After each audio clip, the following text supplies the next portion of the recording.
इस छोटे से इंडियन फ्लीट के पास हैं सिर्फ 4 घंटे इस पूरी की पूरी विशालकाय पाकिस्तानी नेवी को हराकर उनके इन ऑयल फील्ड्स को बर्बाद करने के लिए। अगर ये मिशन फेल हुआ तो पाकिस्तान इन्हीं ऑयल फील्ड्स की मदद से अगले सुबह भारत पे आर्मी, एयरफोर्स और नेवी के साथ एक फुल स्केल वॉर लॉन्च करेगा। ये फ्लीट सिर्फ इस अटैक को रोकने नहीं, पाकिस्तान का सर्वनाश करने आई है। ट्राइडेंट टू कमांड, कराची सामने है। आज सिर्फ तेल नहीं, इनका नाम जलेगा। रात के ठीक 10:15 पे कराची पोर्ट के रडार ने इस फ्लीट को पहली बार रजिस्टर किया। सिग्नल मिलते ही PNS खैबर, एक बड़ा फास्ट मूविंग डिस्ट्रॉयर, इनके तरफ बढ़ता है। डिस्ट्रॉयर को बढ़ता देख INS निर्घट, एक मिनी मिसाइल बोट ने अपना पहला मिसाइल छोड़ा।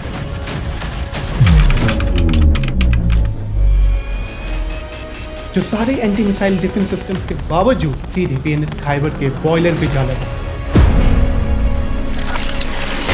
निर्घट ने अपने टारगेट को कंफर्म करने के लिए एक और मिसाइल लॉन्च किया। इस मिसाइल ने PNS खैबर को बिल्कुल बर्बाद कर दिया। डूबने से ठीक पहले PNS खैबर ने पाकिस्तानी नेवी को अलर्ट कर दिया था। 11 बजे MV वेनस चैलेंजर, एक एम्युनिशन कैरी करने वाला कार्गो शिप, और PNS शाहजहान, एक और डिस्ट्रॉयर, इस फ्लीट की तरफ एक जॉइंट अटैक के लिए बढ़ते हैं।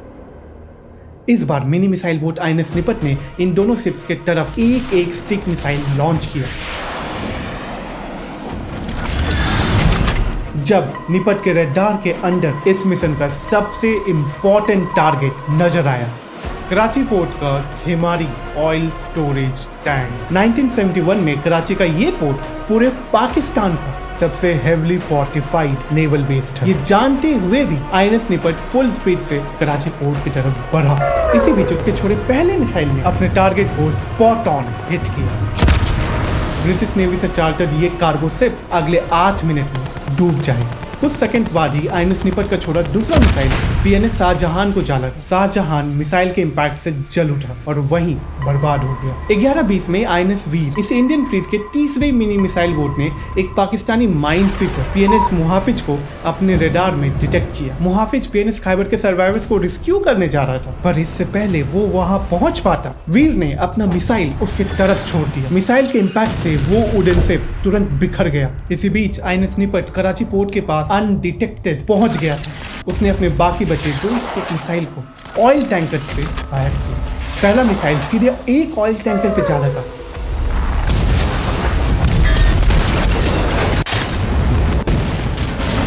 पर दूसरा मिसाइल, जो पाकिस्तान के पूरे ऑयल सप्लाई को खत्म कर सकता, मिसफायर कर गया। कराची पोर्ट आग और धुएं से घिर गया। कराची पोर्ट को एक फाइनल ब्लो देने के लिए सभी बोट्स अपने मिसाइल को रेडी कर ही रहे होते हैं जब 11:25 पे INS किल्टन, इस मिशन में पार्ट ले रहे एक मिनी इंडियन फ्रिगेट ने अपने रडार पे एक पाकिस्तानी एयरक्राफ्ट को डिटेक्ट किया। क्योंकि ये फ्लीट अब बिखरा हुआ था, सभी यूनिट को मिशन सक्सेसफुली कंप्लीट करते हुए 2 घंटे पहले ही वापस आने को बोला जाता है। पर इसके बाद जो हुआ वो इंडियन नेवी ने कभी एक्सपेक्ट नहीं किया था। अगले 2 दिनों तक कराची पोर्ट जलता रहा, पर उनके कुछ ऑयल टैंकर्स बच गए। इसलिए 3 दिन बाद 8 दिसंबर को भारत ने इस हाईली प्रिपेयर्ड कराची पोर्ट पे एक और हमला किया, और इस बार सिर्फ 3 शिप्स के छोटे से फ्लीट के साथ। Python to Bravo 2, we are back at Karachi's gate. What we missed last time burns tonight. 4 दिसंबर के अटैक के बाद पाकिस्तानी फ्लीट दिन रात पेट्रोलिंग कर रही थी, और अब कराची पोर्ट के पास अनडिटेक्टेड जाना पॉसिबल नहीं था। करीब रात के 10 बजे हमारे स्ट्राइक ग्रुप ने एक पाकिस्तानी शिप को डिटेक्ट किया। ये पाकिस्तानी पेट्रोल बोट हमेशा से ही इस फ्लीट को ट्रैक करके उनके लोकेशंस कराची पोर्ट भेज रहा था। INS त्रिशूल, इस स्ट्राइक ग्रुप को लीड कर रहे 2 में से एक फ्रिगेट ने एक surface to surface missile launch किया। मिसाइल लगते ही पाकिस्तानी पेट्रोल बोट बिना किसी रिटेलिएशन के वहीं खत्म हो गया। Indian ships on site. Red alert. Red alert. दुश्मन जानता था कि हम आ रहे हैं। बिना कोई समय बर्बाद किए ये फ्लीट एक एरोहेड फॉर्मेशन में फुल स्पीड से कराची पोर्ट की तरफ बढ़ा। 11 बजे ये ग्रुप कराची पोर्ट के पास पहुंचा ही होता है जब INS विनाश, इस ग्रुप के एक मार्ट मिनी मिसाइल बोट ने पाकिस्तान के एक बड़े फ्लीट को उनके तरफ आते देखा। अब समय नहीं था। INS विनाश ने तुरंत अपना पहला सरफेस टू सरफेस मिसाइल खेमारी ऑयल फील्ड्स पे फायर कर दिया। मिसाइल पूरे स्पीड से आगे बढ़ता है, पर कराची पोर्ट के पास अब एंटी मिसाइल गनर्स। इसके बावजूद मिसाइल सीधे ऑयल फील्ड्स के एक टैंकर पे लगा।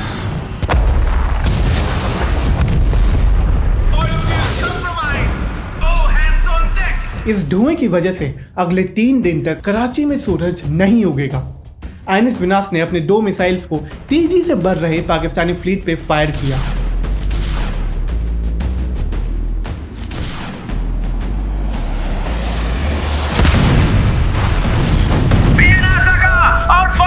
Ships are coming to help you.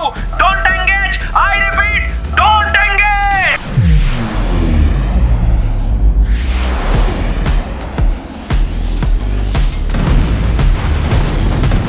Mission complete. The boys have done it. ये फ्लीट कमांड सेंटर में एक सक्सेसफुल मिशन का मैसेज भेज ही रहा था जब हमने पाकिस्तान के फ्लीट को डेंजरसली क्लोज आते हुए डिटेक्ट किया।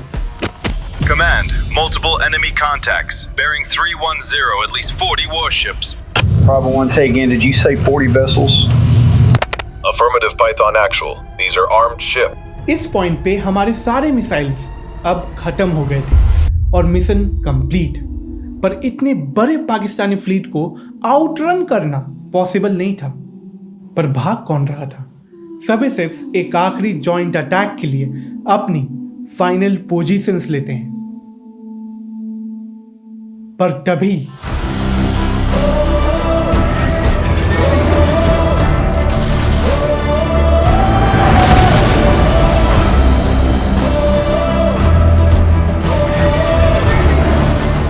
Bravo Charlie to Bravo 1. You've given us a Diwali to remember.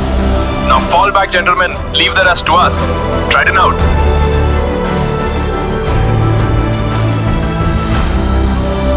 करीब 2 साल पहले अधर कुमार, इंडिया के 4th chief of naval staff ने कहा था 1965 के बाद अगर पाकिस्तान इंडिया की तरफ आंख उठाता भी है तो हम उनके शान और सम्मान पे वार करेंगे, सीधे कराची पे वार करेंगे।